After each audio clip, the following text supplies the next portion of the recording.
Welcome to Online. I'm Jenny Robb, and I'm so excited today to have my friend and an industry leader. Thank you so much, Frank, for taking the time to be here today and chat about your book. The book we're talking about is The Psychology of Tennis. I know that's backwards, but it's available on Amazon. So we're going to get into that a little bit. But let me introduce you to Frank. Frank is an award-winning international coach, popular international speaker, and sports researcher. He's an instructional writer for the ITF and has contributed to numerous industry magazines and books. And skipping through because it's an extensive, extensive bio here, which is wonderful. But Frank's the best-selling author of numerous books that I've learned and I know have influenced and impacted so many coaches and players and parents all over the world. You've been on the Today Show, Fox Sports, Tennis Canada, Tennis Australia, and Frank founded the Tennis Parents Workshops in 1998, conducting workshops in Israel, Mexico, New Zealand, Australia, England, Canada, Spain. We could go on. But anyway, thank you so much, Frank, for being here. Let's get to it. No, thanks so much, Jenny. It's fun. It's fun being here and great to see you again. So yeah, hopefully we can help some parents along the way and maybe even some athletes take some of the info and apply it. Yep. So we're gonna I'm excited to say that this is going to be part of a series that we're going to go through this book of Frank's. And so today we're just going to talk about the introduction and sort of how it all came to be. So hopefully you enjoy it as much as I do. So right off the bat in the introduction, you say it's our job as parents and coaches to teach the science of achievement and the art of fulfillment.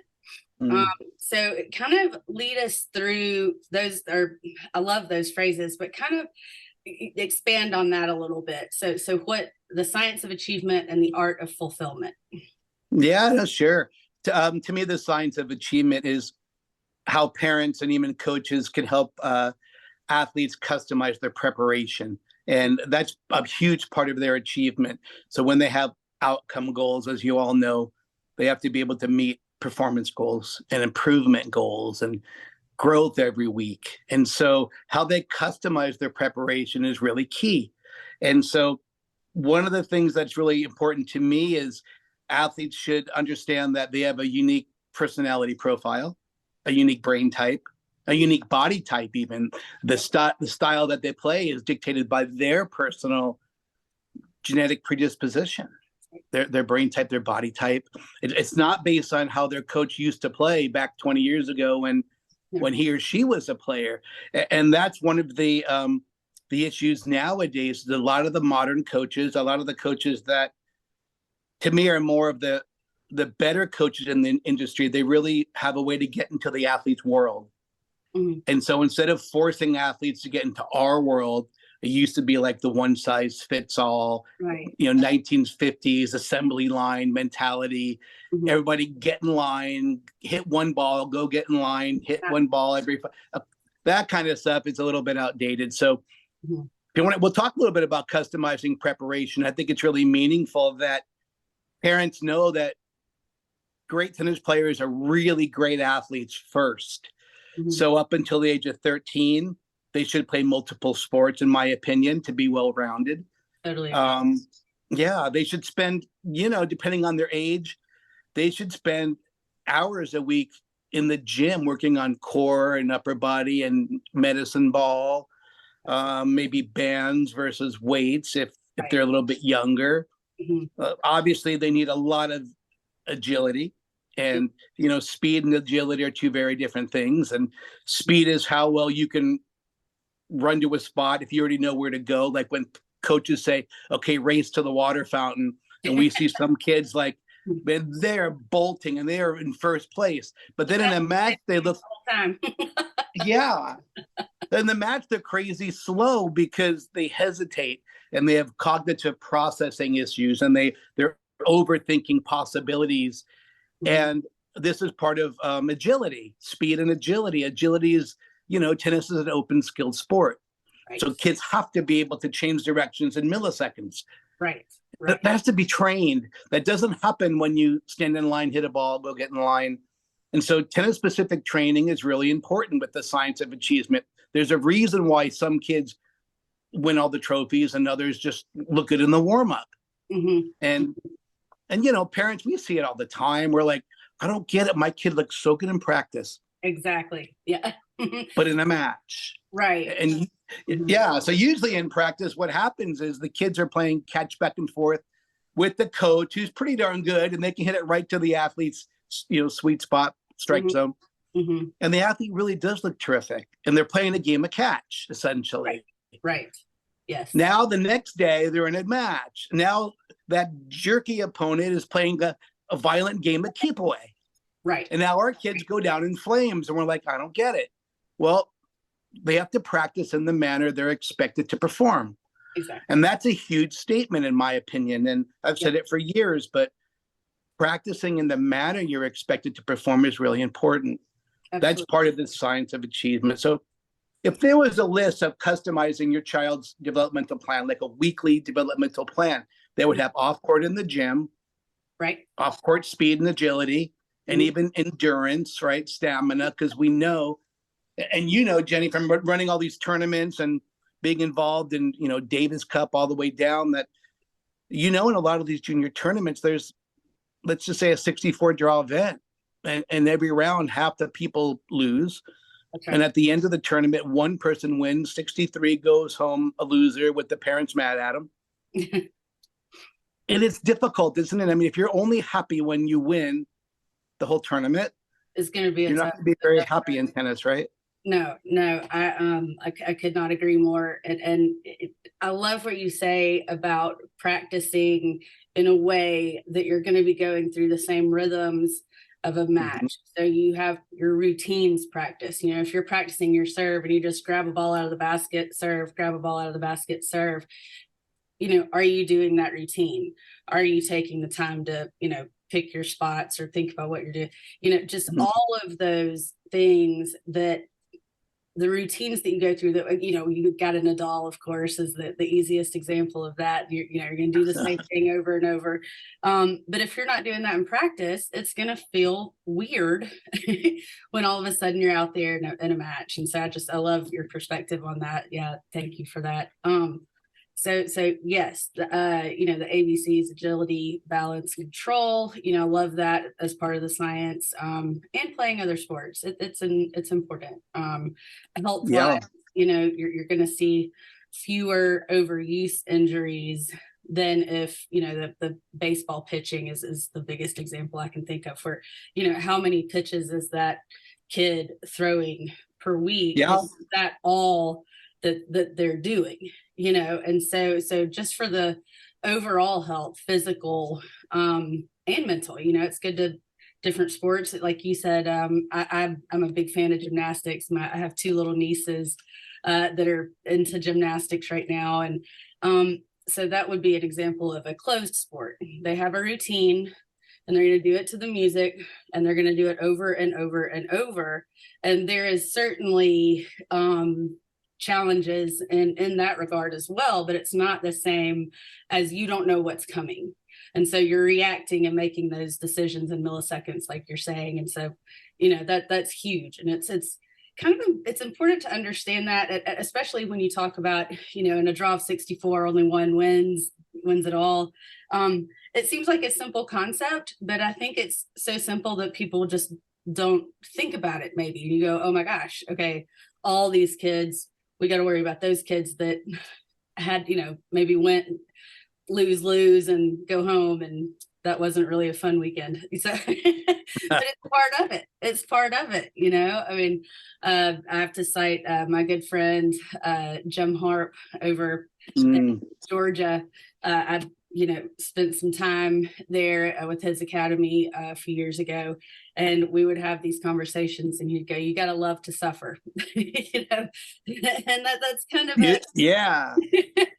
No, I love Jim. And what, yeah, it's great. If you're ever in Atlanta, you got to look up, Jim Harp and get to his academy a little bit, because He's dynamite. He's probably He's, one of the nation's best. So I agree. yeah, I agree. He's phenomenal. Um, yeah. so I love that then right after the science of achievement and the art of fulfillment, you go into um, your family's happiness depends on your ability to navigate the waters. Mm. Educated parents about educated parents about the developmental process are the ship's motors. Uneducated parents about the developmental process are the ship's anchors. And that's a huge statement. That is so important. So kind of go through a little bit of that as far as being the motor or being the anchor in the parent's role. Yeah, right on the money. You know, obviously the concept of being the motor is for the parents to understand what they're doing, and understand that enjoying the improvement journey is really what they're after. The parents are after beautiful life skills and positive character traits, and maybe even a moral compass that can be learned through sports. Mm-hmm. And we know that, you know, with really terrific high school players, they're usually a little bit more of hobbyists.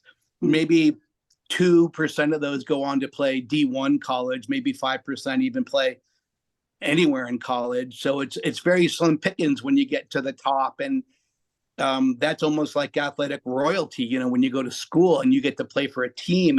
And you remember you did, and it was just, Mm-hmm. you know, it's just an amazing experience. And I think for the parents, they don't want to be the anchor. And to me, the anchor is a parent that really is obsessed about the outcome as opposed to the performance. Mm-hmm. You know, we see it sometimes. A good example of an anchor tennis parent might be they cause the junior athlete to lose the same match 3 times in their head. Then they wonder why the athlete wants to quit. So I'll give you the example. The athlete plays a pretty tough match and they lose the match. They already feel, you know, heartbroken because they lost. And they know they've made some mistakes and they get it. So they get in the car now on the way home, and the parents driving, you know, and yelling at them and telling them the 15 things they did wrong. And that's just cementing that the kid is broken if you're doing that to your child. So that's 2. So once they lose the real match, 2, they have to relive it in the car. Now, 3, what happens is on Monday or Tuesday, maybe the child goes back to a clinic and the parent takes them, and the parent feels they have to vent to the coach. So for the hour of the private lesson, half hour of it, the parent is telling the coach all the things the child did wrong. Now the child has to relive the same drama 3 times, 3 losses. Yeah. And then parents wonder why like 70% of all the kids quit sports nowadays, you know, by the early teens. That's right. And you know that. That's a big number, right? It's a huge number. Yeah. And that's Sad. that threshold is scary. We got to keep kids, you know, in there in sports. Yeah. So you go on to say the prerequisite is a healthy mental state, emotional fitness, and psychological strength matter. And you say our emotions determine our course of action. So let's kind of go through emotional fitness and psychological strength. I love these phrases. So let's just extrapolate a little bit. Okay, great. You know, I could tell the parents listening, they're going, God, what's this guy gonna say? You know, but so we'll see if I can come up with something here. So anyway, the mental and emotional. Mental strength might be the ability for your athlete to know their tennis identity. That means what's their best style of play? What's their A plans and B plans? Are they really, truly a good hard-hitting baseliner, and maybe their B plan is capture the net? Our kids have to know, and parents say it all the time, and coaches do too. They go, just go out there, Joey, and play your game. And then we would go over to Joey, we go, hey, what's your game? And they go, I don't even have a clue. I don't know. But they don't know. I'm telling you, parents, they don't know. So the mental side is they have to know their identity. They have to know what style they play, what are their strengths. That means their psychological strengths, their shot tolerance threshold, the ground stroke strength. Like Rafael Nadal, he knows that his forehand is big. Right. And so, you know, like on hard courts, he might even hit 67% of every ground stroke with his forehand. And on clay, it's more like 75%. He chooses to hit his strength every time you can. And Mhm. our athletes need to do that. That's part of the mental game, knowing their best patterns of play, obviously. And that's something that when we talk about, training and science of achievement, I think that's really big too, though, that our athletes are really good at practicing the situational training. That's And huge. they do that in Tennis Canada a lot, right? Mm. And so that means you're practicing your offensive options and your defensive plays and your neutral plays, and you're not just working on singular stroke development. It goes back to what you were saying before also, when it brings in your body type, your personality, all that preparation is so important. I mean, an easy one is if you had Diego Schwartzman and John Isner in the same Mm. clinic, is everybody gonna be doing the same thing? Are they gonna need to, what are they gonna need to hear from their coaches? And it can't just be a blanket overall thing. I loved Lindsay Davenport and Justine Henin. And again, are you going to trade those two in the same way? No, not at all. Yeah, I think you're right. I think that's why it's really meaningful that the new generation of coaches listen to these type of podcasts. And almost always as I travel, coaches are just teaching the same methodology that they were taught 20 years ago.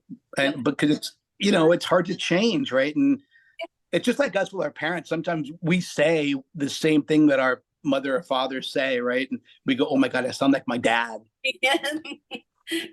That's right. But it's our job, man. We have to up the level a little bit. But anyway, with the emotional side, the emotional development, I think that's in regards to your athletes understanding how do they handle and conquer fear and nervousness, choking, panicking, tanking. Yep. How to close out a lead. I mean, we get Right. that all the time.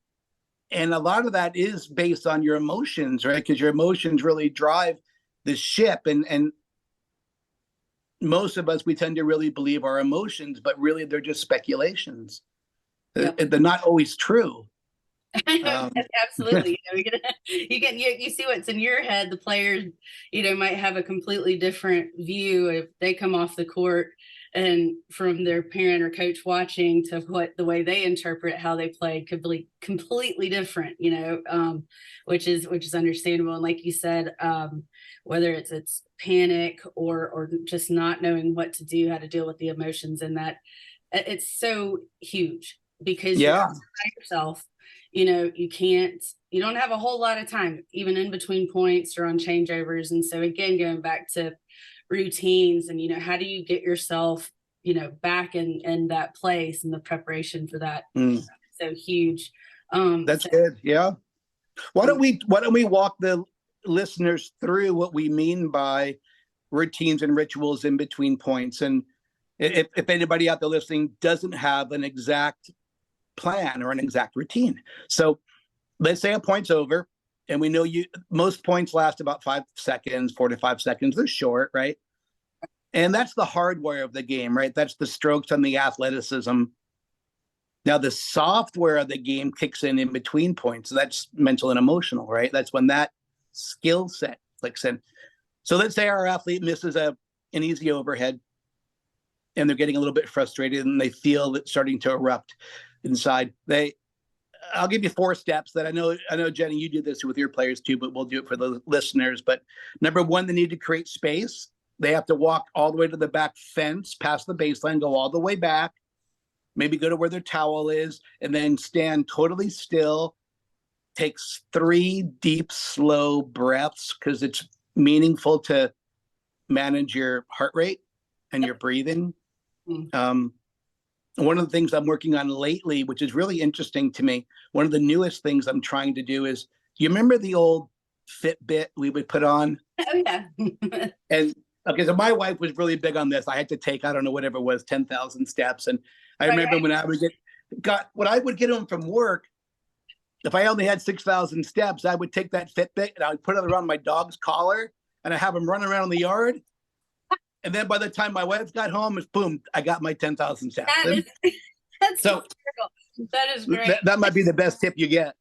That is. But anyway, I'm sorry, that's No, goofing, no, but I love it. But I love what you said about breathing, and breathing is so important. And even yeah, outside of the tennis world, you hear whether it's yoga or just about anything, you're going to hear, weightlifting. You have to manage your breaths, and so the breathing part is so huge.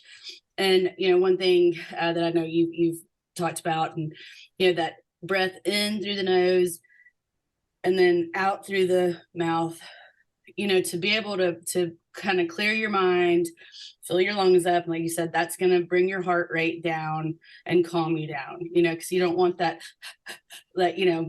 almost hyperventilating. yeah, that's the panic, isn't Type breathing, and I've been there, unfortunately. Yeah, I've been there, where I'm going, I can't. well, me too. I think we all have, but well, so that's a big part. Look, parents, if you're not training the software, you're going to see trouble in matches. So, number one, go back, create space, right? Go to your towel, stand there still, do your breathing. And then it's their job to shift their mindset focus from the past mistake to the future point, the next point's plan. What pattern should I be running in the next point? Once they flip it, and now they're really reset, and pros are great at that. They might get mad. They might even break rackets, but they don't walk up and play again until they reset, right? They That's reset. that's a huge one, because They go. I work a lot with younger players, and sometimes they feel like they're not supposed to get mad. Like getting mad is a bad thing. Yeah. And so, and I would say to them, you got mad, that means you care. If you have emotions, it means you care, and emotions are okay. It's how you manage them, like you're saying, in between points. So you can be mad, go ahead and feel it, go ahead and be mad. That doesn't mean you have to break a racket or stomp around, but allow yourself to go, okay, I'm mad, I'm disappointed, I'm frustrated, and then it's gone. And so that's one of the things, like you were saying, the pros are masters of this, of being able to go ahead and feel it, and then let it go. I mean, for me, I know that even on both sides of that coin, like if sometimes, you impress yourself, you get a shot and you go, oh, that was pretty cool. And then it was almost harder for me to play the next point, because now I feel like, oh, now I can try this, and the next thing you know, you've lost 3 games because you're trying to replicate that one shot that you surprised yourself with. So whether it's mad, angry, frustrated, disappointed, or that's a good point. oh wow, that was huge, that was so great. It's like either way, you've got to come back to that focus, like you were saying. So yeah. Get it back to. We used to say back when we used to play is, okay, now I got to get back to reality, because I just hit a shot that was like insanely great, and now I know I can't do that all the time. But yeah, I think you're right on the money with that stuff, but it's part of the quality of preparation. It kind of dictates your success, right? And so it's our job as parents to understand that there's hardware and software. So how would you approach a situation where a player is learning how to do this? Maybe a coach is working with them, I would hope so, on this, but the parent is not aware of the work being done in this area. They might say, how's that drop shot going? Has he got it yet? I wonder how to also bring the parent in if the coach and the player are working on these in between point things. And so that behavior is being developed. But then what if the parent doesn't know, and you have one of those parents that's, you see it all the time, not to give parents a bad rap. Parents get a bad rap, but Yeah. there are some really great sports parents out there. I'm lucky. I had great sports parents, but I call it the art of no reaction. Yeah. Because they're gonna see. I mean, I remember playing, and I would peek over at my dad, to see if if he gets up and has to walk around for a minute, and I'm going, oh gosh, or if it's just stoic, or if somebody's like, "Woo," Yeah. or how did you miss that? I mean, one of the words, this is a terrible example, but it just sticks out in my mind because it was so shocking to me. So a few years ago when I was doing the junior team tennis, Alabama state championships, and then helping with the Southern junior team tennis championships. And there was a dad of one of my players, because I actually had a team there as well. And he was right behind the gate. His son's, this was 10 and under. Okay. We're talking orange balls, 60 foot. And the dad is hanging on the fence and the kid is losing, and you can see the meltdown happening. You can see the body language start to crumble. And this dad goes, "You're playing scared. You look scared." And I was like, "I'm scared now. You scared me."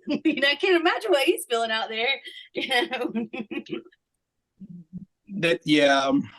Just so to bring, because what you do such a good job of in so many of your books and presentations is how to make that relationship between the parents, the players, and the coaches, so that everyone's informed, so the parent knows that you're working on not freaking out if you miss a shot, and then how to let go of that emotion. Or so how do you kind of get that dynamic to work? Well, that is part of the tennis parent education. And the great parents that are going to go read these kind of books, they're the ones that are coachable. And the parents usually, like the ones that are hanging on the fence, they're not going to read this kind of book anyway, because you know what? They know it all. They played basketball in high school back in 1992. And so I don't even try to really help those parents because they don't want help. And that's a big part of being coachable, whether it's parents or athletes, right? They have to be coachable. They have to be looking for their own improvement. But from the coach's standpoint, this part is meaningful, though, too, that a lot of coaches say, well, I don't want to get involved with the parents. When I first started coaching in Israel, they had a rule that parents wouldn't be allowed to even get out of the car. They would have to drop them off at one of the Israel tennis centers and not get out of the car. But the issue is, to me, is that it's problematic because the parent is the weekend coach. Right. Yeah, that's right. And so we have a weird sport. I mean, if it was soccer or basketball, the coaches coach during the week, then the coaches coach during the whole game. In tennis, the coaches coach during the week. The parents have no idea what's going on. Now they become the coach. Now they change the whole directive, the whole narrative. Even on the drive to the tournament site, they can be stressing out players to the max. Like, you're playing a person, UT up 10 points, UT are higher. If you beat her, UT is going to go to here. The college coaches are watching. Don't blow it.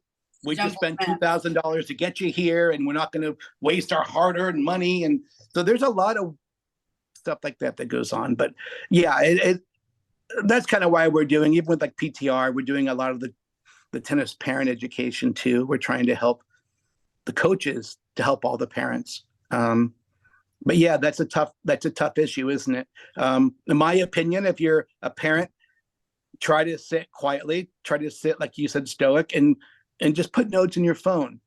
But don't just list all the negative things. Don't send a text every game to the coach throughout the match saying what your kid's doing wrong. Just take some notes at the end of every match, write down 3 topics your child is doing really well. The kick serve is way better today. His slice approach is great.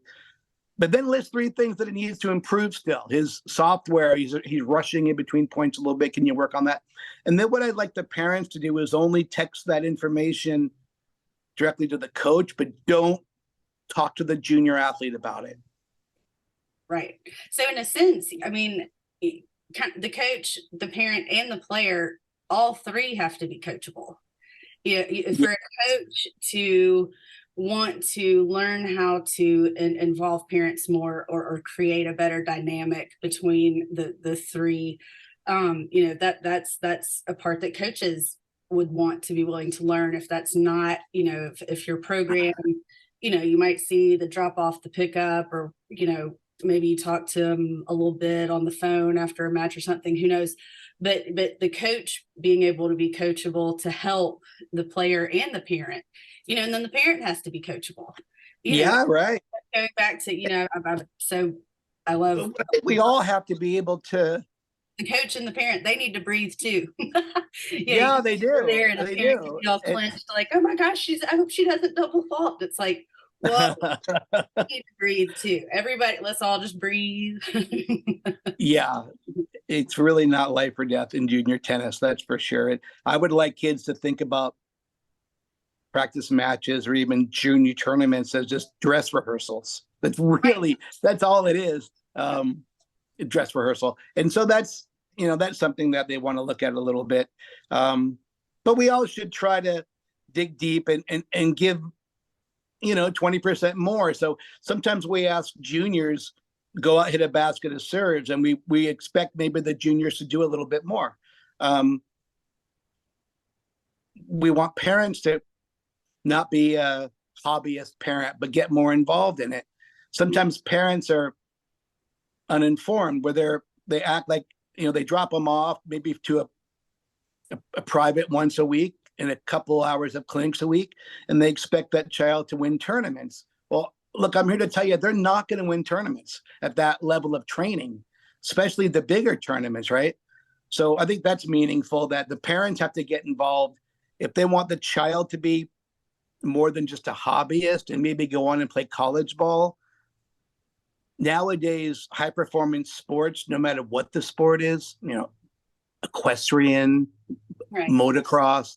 Look, if you think tennis parents spend a lot of money, you should see what they spend for motocross or equestrian. Equestrian for sure. Yeah. Jeez, wow. It's expensive putting a horse on an airplane, isn't it? No, I don't know if you could really do that. But anyway, yeah, I think we're right on the money. I think parents get it, that if they want their kids to succeed and get ahead on the tennis journey, they're going to have to look deeper into it a little bit. Yeah. And everybody has their own unique journey. Absolutely. So if you had a parent come to you, just a little bit different direction here, and say, I didn't play sports growing up, I know nothing about this, and this is the kind of parent that you want, that goes, tell me how to do this. What am I supposed to do? If you have that parent. And then in a similar situation, if you do have a parent that did grow up playing sports, and so how it can apply when you're talking to these different types of parents that come to you, either, I know nothing, tell me what I should be doing to support my child, or the guy that comes in and is like, this. I mean, there's a million different ways, but just sort of on those two ends of the spectrum, how would you approach and help those parents? Well, the first thing I would do is probably listen to their wants and their needs, their desires for their kids. That would be big for me as a coach. The first thing is not break out the basket of balls and start feeding balls to the kid, but listen to the child, listen to the goals of the parent and the child too, right? Because that's going to help organize and customize the developmental plan. Right. But yeah, you're right on the money that I think it's probably a little more challenging if the parent did play sports back 15, 20 years ago. To me, that's a little more challenging, because now we're having to reroute old bad habits compared to zero habits, right? Right.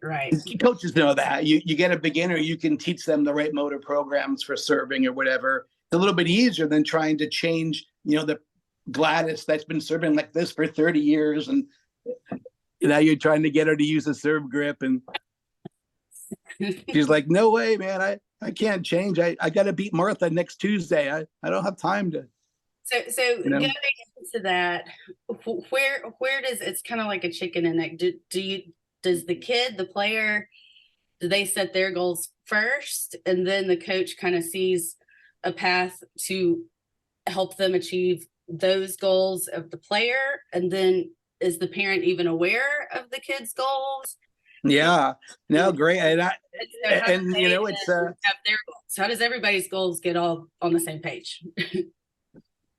Well, I think every journey starts unique. And there's some athletes that I'm working with right now that the parents never even knew about tennis. And there was a girl from Mississippi that I'm working with now, and she's in Florida, but she just watched tennis on TV as a little, tiny tot, and she was started hitting balls against the garage door, and the parents like, what the hell's going on? And so that kid is the one that instigated that journey. Right. But other times there's the parent that maybe played high school ball, and they feel like, if I would have had a shot, if I would have been in an environment or maybe been in a family where my parents cared about tennis and they pushed me into lessons and they wanted me to go train. So now that they take that history of their own athletic history and they bring it into their own child. They're like, I'm going to give my kid, all the attention, and I'm going to try to give them, whatever opportunities that I never had as a kid myself. So I don't know. I don't think I've ever really seen two exactly same pathways. Mm-hmm. So and how do you handle this situation so you're the coach, you've talked about the goals with the player, and then you talk about goals with the parent, and the parent's goals for the player do not match the player's goals for the player. Yeah, that happens a lot. That sure does. And that's difficult, isn't it? When as a coach, we have to serve two servants. Sometimes we have to try to do what the parent wants because, quite frankly, they're paying the bills for a tennis coach, right? Right. But then we have to try to work in the same, maybe the growth development schedule of the junior. Maybe they're not mature enough yet. They're not able to digest all these topics, that the parent thinks that they already should be able to digest. So we have to live in both worlds and wearing multiple hats. Mm-hmm. That's tough when they're not in the same reality world, right? Right. And so I think that goes in some ways to expectations and how to kind of align the expectations and the goals together. I was fortunate enough to spend a lot of time with Ann Pankhurst, and okay. She would talk a lot about, a child, there's the biological age, so you have a 10-year-old. Yeah. And then there's their like tennis playing age.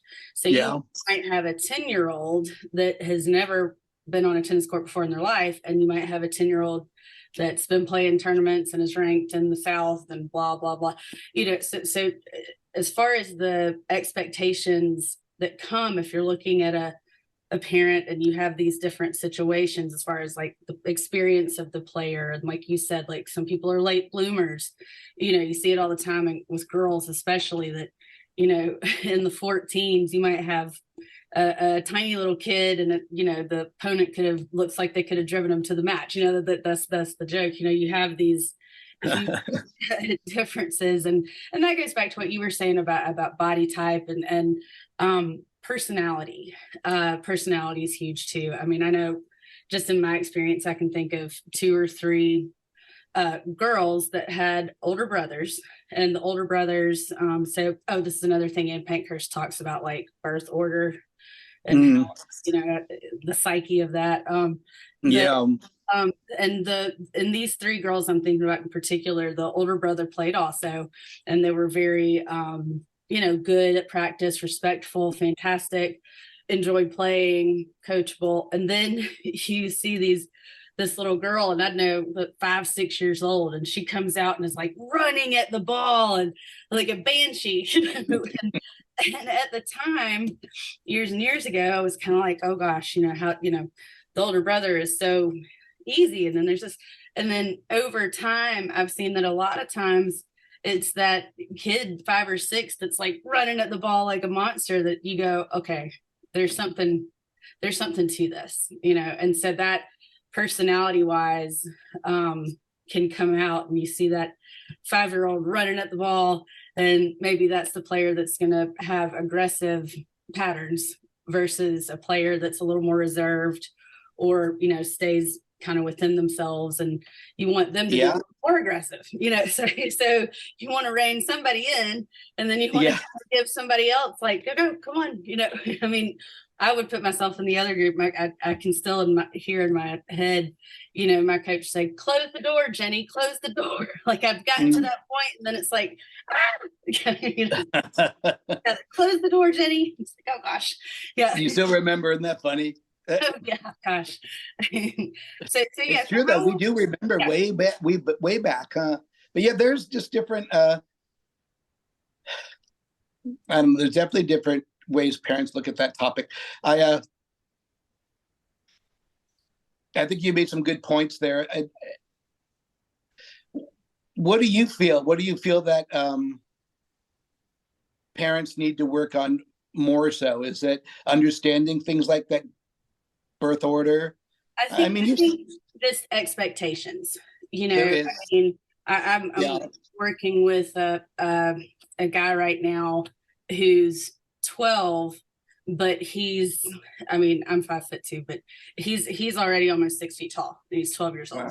And so you look at this kid, and he's such a sweet kid, and you kind of have an expectation in your mind, right? Like this kid is physically looking older than he is. He does not look 12, but then he opens his voice and he's like, "Can we have some volleys?"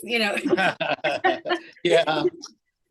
So well, that's like a mental and emotional age, versus, these huge growth spurts. And I've been working with them for about a year now. And this kid has grown, and it's been important for me to try my best to talk to the parent and go, hey, last week the forehand was, the contact point was here, but he's grown a foot. Now the contact, everything's in different places, Yeah, so right on. The kid getting used to their changing body, and then going, okay, if you have this kid going through a growth spurt or something, got to give them a little space, because it's going to feel different because they're physically different, and so I think part of managing the expectations of a parent or the player, again, if you have that player and they're like, no, I want to go do this, and we're like, hey, maybe let's take a minute and keep you healthy, work through, you're going through this growth spurt, things aren't going to look like they did last week because this has changed. Yeah.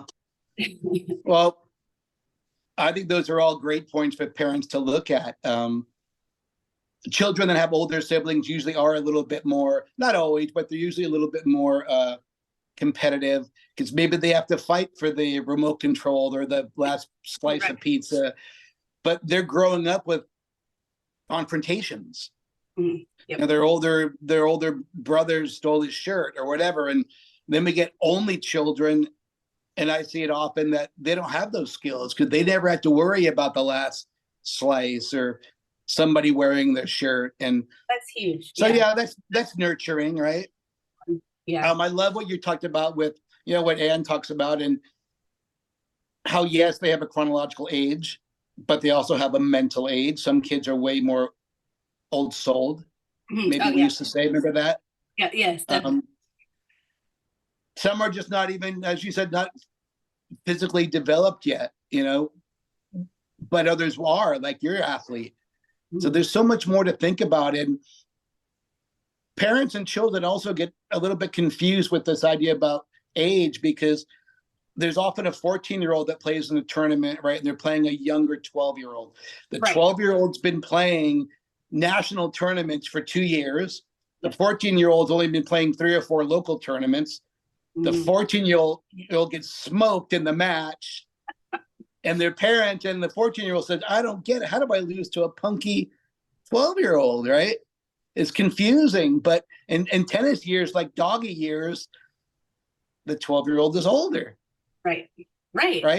Yeah, I mean, that you took a page right out of my personal experience. I mean, literally, I was playing in the 14s, and it only played locally because I played a bunch of other sports. And then there was a girl that was 12. This is like the exact situation you just described.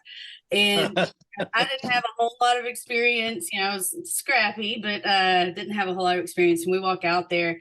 And so already I remember in my mind being like, oh, gosh, this is going to be so embarrassing if I lose to this 12-year-old.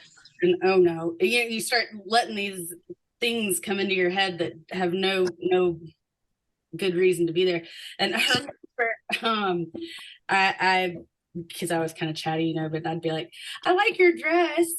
And, Great. and literally she goes, I got it when I was playing zonals in Houston. And I was like, playing what? She got you. I mean, we're in Birmingham. I'm like, huh? And I got she killed me. Wipe. but yeah, Well, that, like I said, that that is straight out of a memory of mine. isn't that great? And it's like the curse of being real extroverted, being such an outgoing person, is that we want to please everybody. We want to have harmony in the group. We want to get along with people. And that's, that's kind of you. And I can see that. I can see you chatting in between points as a kid. But even worrying about, yeah.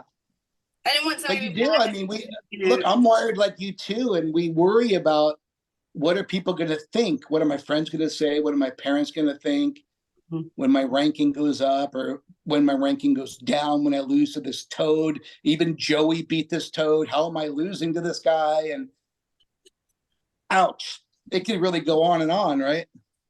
So that takes us. I love that we can just talk about this, and I love your new book. And so the kind of the final part of the introduction, you say, this book will teach parents how to educate their children to advocate for themselves, be assertive under pressure, make good decisions, and most importantly, apply gratitude along the journey. I mean, I feel like I need that on a sticky note on my mirror. Like, you know what I mean? Let's make t-shirts. Really? So, advocating for themselves, that's something that, again, go back to my own experience, and I've seen it, and players I've worked with as well.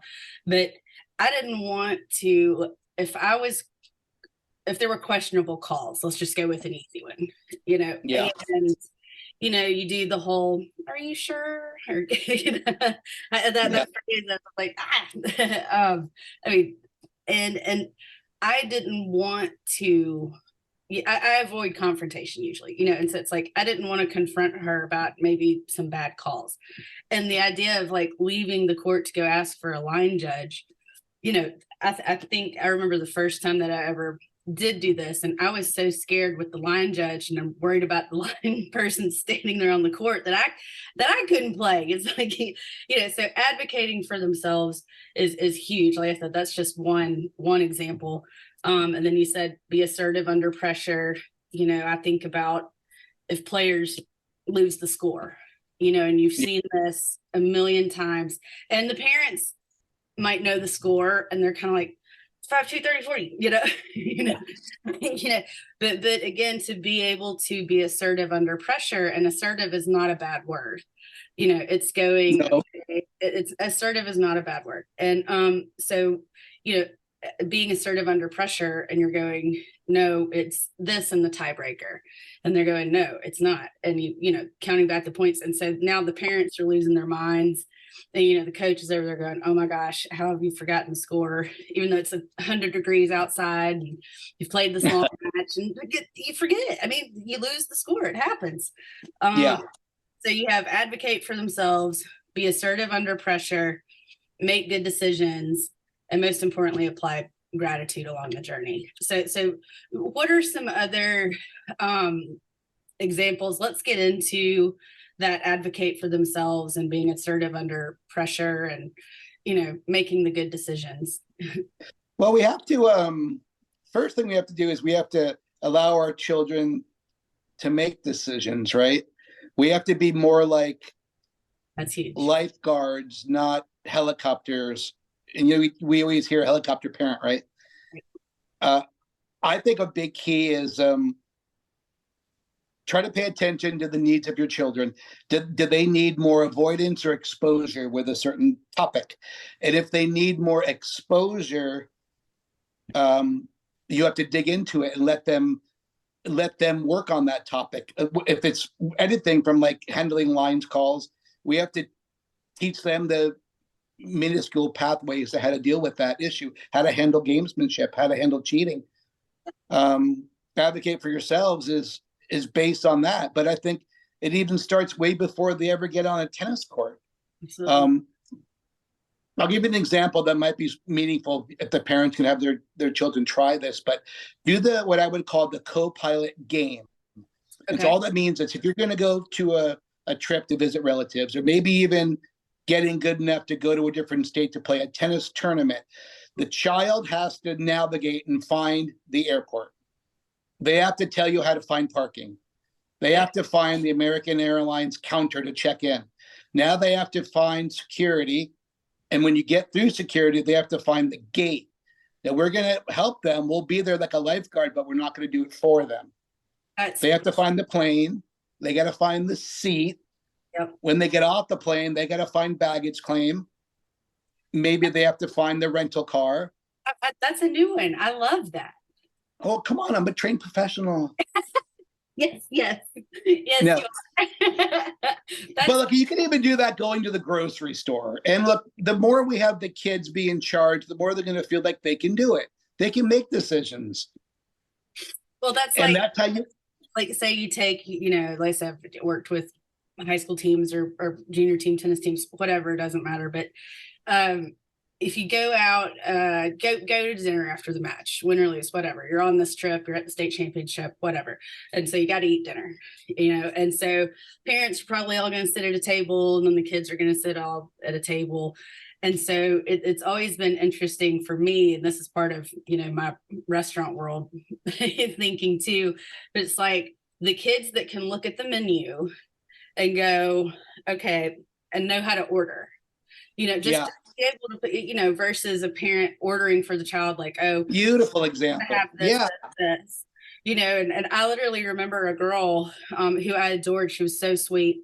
Still plays some today, but I distinctly remember being at I think we were in Little Rock or something, and going, and it was the first time she had traveled that far away from home, Birmingham to Little Rock, and she was playing in the 12s at the time, and she really like didn't know how to order. Like when the server came to the table, she kind of just looked at me, and I'm like, well, what do you want? Like, like what looks good to you? Do you have questions? And that assertive part comes back. Say, if you have a kid with an allergy, a food allergy, are they going to be able to say, if mom and dad aren't there, to a server in a restaurant, oh, I'm allergic to peanut oil or whatever the case may be, so just like you're saying, I love the airport analogy. I'm totally going to use that. I always cite my sources, don't worry. But, just like you said, and it goes into preparation, emotional preparation. How do you know how to order in a restaurant? How do you know how to find, there is, like you said, like a lifeguard, there is some guidance, but I love how you're saying, you let them figure it out for themselves, and then they're going to feel better about that. They're going to feel good, That's right. you feel accomplished. And that's such a huge part of it. So I love that. I'm thinking of a phrase. I can't remember who said it. I did not come up with this, but you don't prepare the way for your child. You prepare your child for the way. Yeah, exactly. There's going to be adversity. There's going to be, like you were talking about, if there's any sort of line call issues or gamesmanship or anything, because it is an open sport, and so you don't know, you might be on a rain delay. What do you do during a rain delay?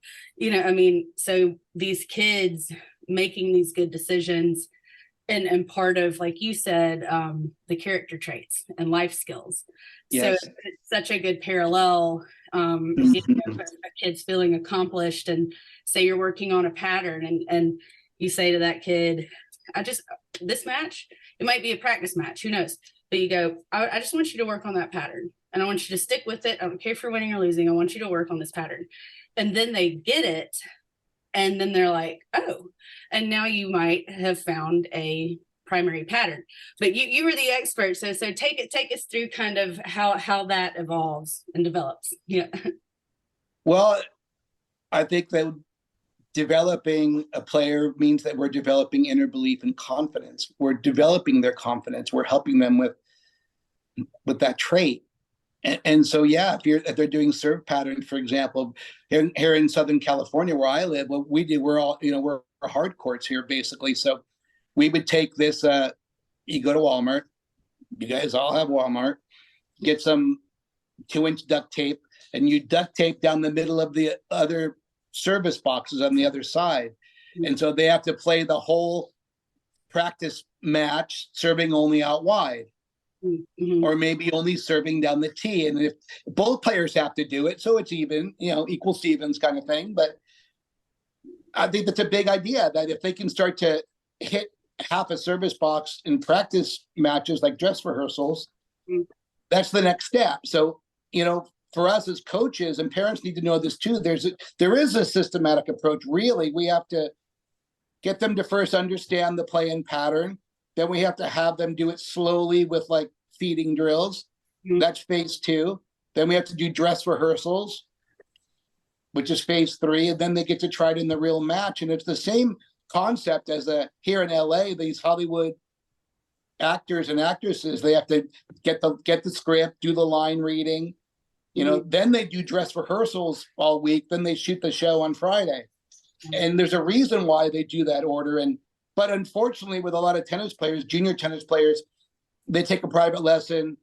They work a little bit on getting the mechanics down, but they don't do the pattern reps and they don't do the dress rehearsals. And then they wonder why it doesn't work in a real tournament. Mm-hmm. So, yeah, I like that you're talking about the pattern reps. And I think it's meaningful with parents if they want to get involved in building the character traits. And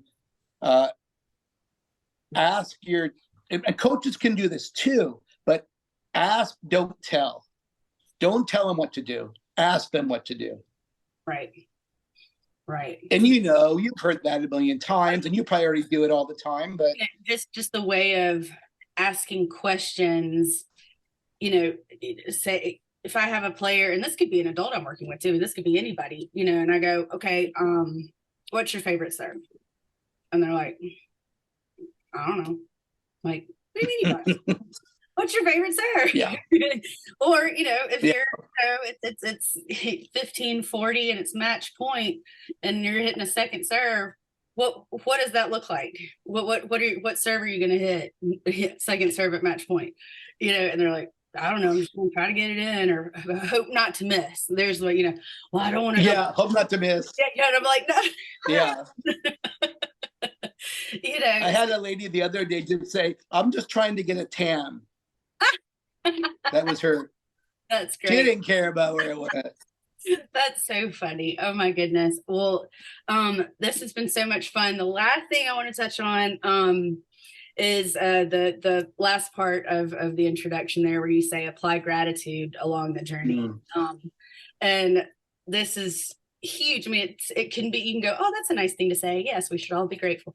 But really, when you have, and you, like, if you ever listen to the speeches at the end of a match at some major, and you they're on the spot, they're probably speaking in possibly another language that they're, so there's a whole lot going on right in that minute.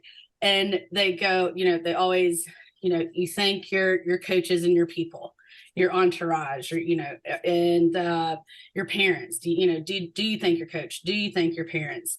The officials at the tournament. Do you go thank the tournament director?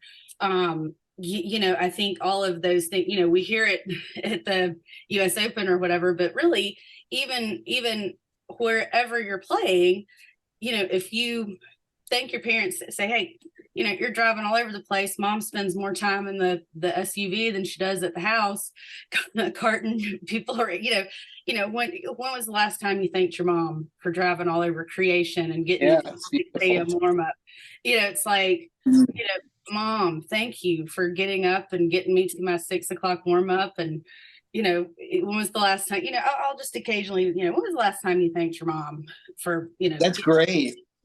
I think that's something every coach should be reminding their athletes to write a little thank you note to the parents, because it is a pretty thankless job if you if you think about the job description of a tennis parent, It's hard. it's insanely hard. And then Hard. like if you were like going on Google and looking for a job post, it says you're going to work 168 hours a week. You're going to work every weekend and most holidays.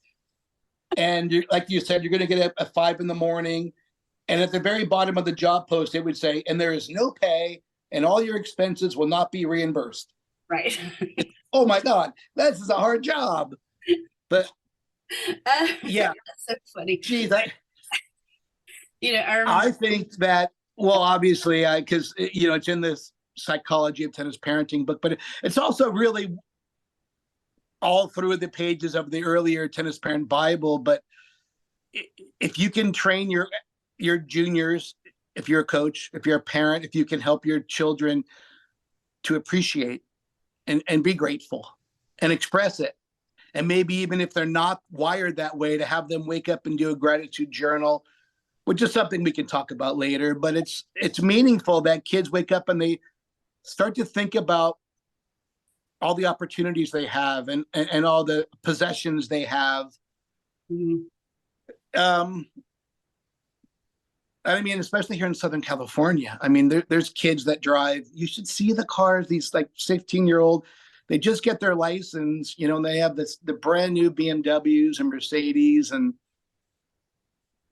they're not really appreciative. They don't have gratitude. They're just always looking at the problem. Like the problem is.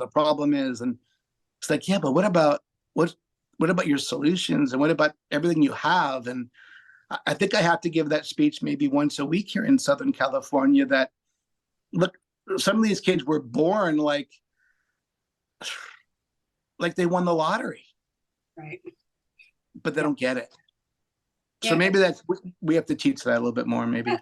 Well, and it goes right to this whole introduction with your book, that there's just a lot to it, and there's good in each piece for the coaches, for the players, for the parents, especially because everybody has a hard job.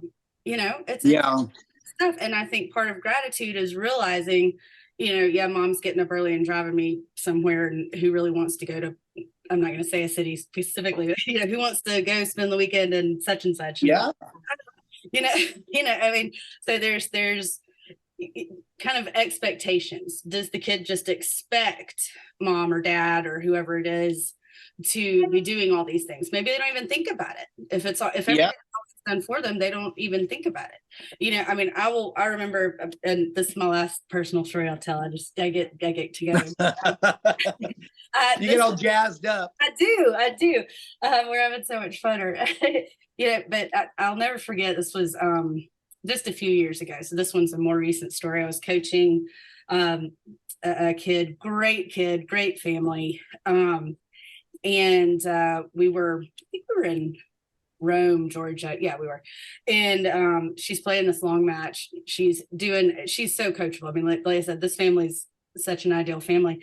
And I get to coach, before they go into the third set match tiebreak. And we talk, and I'm watching and sitting with her parents, and at the end of the match, she comes up to me, and she goes, "Thanks for watching, and thanks for talking to me before the tiebreaker." And I mean, it's like jaw drop, like, huh? Wow, yeah. Oh, yeah. And so that just blew me away. I think I'll always remember. It's like, oh wow. Yeah. It's probably great parenting, huh? Yeah. So that the system works. Yeah, right on. Well, Frank, thank you so much. This has been so much fun, and I'm so looking forward to, we're going to continue these chats as we go through Frank's, the psychology of tennis parenting. I can put a link down below if anybody needs to click that link and check out Frank's new book. It's awesome. Well, thanks so much. All right, I'm looking forward to it. We'll dive into chapter 1 and see what we can uncover. All righty. Well, thank you. Your evening. Thank you, Frank. All right. Bye, everybody.